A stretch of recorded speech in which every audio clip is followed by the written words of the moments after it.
I think I might be the most excited for the Brazil game. And yes, Anita shaking her booty. I can't wait for all of that. Listen, it'll be an incredible halftime show, but it's Friday night, South America, the energy, it's going to be insane, but it's the caliber of competition that we're going to see out the gate. I almost wish this wasn't week one. Week one's like sort of a liar, right? We don't know anything about either team, and nobody ever talks about week one when we decide who's going to the Super Bowl and we see how it plays out, right? Week one's sort of like a preseason action. I would say like not until week 5 do we really know what these teams are. But nonetheless, this is the one this week, guys, and it's not because of, you know, all of the international implications, and that'll be fun, but this, look at this. Are you telling me this is maybe not the NFC Championship game preview? I think the Eagles can win the Super Bowl this year. Sorry, MSG Network New Yorkers watching right now, but this is two bona fide juggernaut contenders who made the biggest coordinator changes in the NFL this offseason, so we don't even know what to expect. The Packers, let's start with them. They get rid of Joe Barry. I think a lot of Packers fans are like, yay, finally, it wasn't working, it ran its course. They bring in this dude, former BC head coach Jeff Hafley. Okay, he's running this defense that was 17th in total a year ago. Like this is like the only question. Can the defense be up to snuff? The defensive game planning is something that a lot of Packers fans believe sort of held them back from making a Super Bowl run, not just last year, but in the LaFleur era. So there's a lot of excitement to what he brings to the table. And Keyshawn Nixon, who we know and love here on the show, stopped by and had this to say not long ago. Man, Haf is a cool dude. Short guy, so he kind of got like little man syndrome, I think. But he's competitive as hell. He goes at Matt LaFleur, and that's something new for me. And he brings the best out of us, and we like playing for him. So his defense is ready to go for sure. What do you mean he goes at Matt?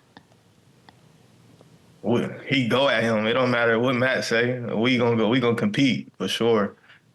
And like Barry didn't do that or something? I'm just explain that to me. Like he didn't challenge I just think LaFleur? some coaches compliment offensive coaches if they're like the head coach, and I think Haf came in and not really caring about that. He cared about how can I get my guys on defense to play as the best defense in the league, and that's just really what he was on. Oh, I think I stuttered in that clip. Must mean I'm in love with somebody I'm talking to. Anyway, the intensity is up for sure, and it sounds like so is the accountability. Rashawn Gary, we were there in the heaven, the nostalgia, the history, the panache, the cachet of Packers camp. It was so fun. And Gary told me, Gary's a monster. He told me that Hafley holds them to a standard that he's never had something like that. We know what Jordan Love can do with this offense. Hafley being able to come in and take control of the defense, give Matt LaFleur some you-know-what, challenge him a little bit. That's why Green Bay can make a run in New Orleans, a run to New Orleans, I should say. Okay, Hafley, he's going to have his work cut out in him in this game because the Eagles' offense, they're loaded with talent, okay? Based on what I heard from Eagles camp, I think Kellen Moore is going to be the difference maker in Philly. Jalen Hurts, we talked about this with Coach Sirianni. He led the league in 20-plus yard pass attempts last year. That's not good. Sirianni was a little like, why aren't you bringing this up in our interview? And he did admit, or he was honest and said that they were chasing big plays at times. Nobody wants that. Nobody, that's not a statistic you want to lead a league in, okay? And then we spoke to Dallas Goedert, their tight end, about what this Kellen Moore offense is going to look like. I'm really excited.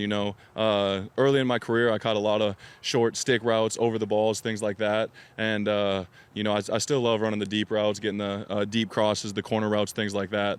But anytime you can get easy touches and, I like getting the ball in my hands and being able to run over defenders, use the physicality that way. So the short pass game is going to be really big for our offense, and it's just going to open up the down the field throws that Jalen is so good at. Short pass game, stick routes, easily catchable balls. That's what they were missing, right? Think about the weight off the shoulders of the offensive line, having to block for him to throw downfield 20 yards. Nobody likes it, and they've got a great one there. Now you enter Saquon Barkley. Now you have Goddard saying, yeah, doing that more, let me be the security blanket. We're going to open up the deep stuff more, which is incredible. And the best teams in the league find ways to get their playmakers the ball. Me and Hamilton on Labor Day, you guys were eating hot dogs and doing whatever whatever, hang out with family. We were doing this, sick pups that we are. We were looking up the Chiefs receivers last year. For all the crap that we gave this offense, they led the entire NFL in yards after catch. 3, in fact, of the NFL's final 4 teams from last year are on this list. Yak leads to wins, leads to success. The Eagles, a measly 23rd in yards after catch. It was a problem. They're the only team, in fact, in the bottom 10 of yards after catch last year that made the playoffs. I know this is kind of sticky and like nitty gritty or whatever, but you have A.J. Brown, one of the best receivers in the league after the catch. Him, Devontae, Dallas, now Saquon, oh God. These playmakers are going to rack up Yak. This should be a top 10 Yak squad, and it'll make life easier for Jalen, and I think that this is a not even playoff bound. Hamilton, get on in here. Like, if I had to tell you right now that I think one of these teams is going to the Super Bowl. No, but then the Niners. To the Super Bowl. Oh. But you can't, I don't know, the holes you poke in, I don't think, I guess, like, this is the thing with the coordinators on both squads, like, will they do it? But from everything that we got, we were both there. They were the talk of the town this Halfley. And of course, Kellen Moore, who yet to, he's done his thing. Let's see what he can do with this squad. Yeah, and that's going to be the thing, is it ended so strangely for the Eagles. Do you wonder, was there damage done that can't be healed, or is it just the coordinator change and they'll start clicking again? Because we know the talent's there, but that end of the season was unlike anything we'd ever really seen before, how it all kind of came apart. But everything that we got, as you said, from when we were out there, the vibes are high there again. They believe that this is going to work, that these changes, that getting the short passing game more involved is going to spark this offense again and make it look more like the one we saw in 2022 with Shane Steichen. It's a lot. Oh, gosh, don't even mention Shane Steichen, my potential Coach of the Year candidate. But speaking of predictions, we're going to have Gronk hit us up with those. Isn't it crazy that the Chiefs were the #1 yards after catch team? Like, get out of here.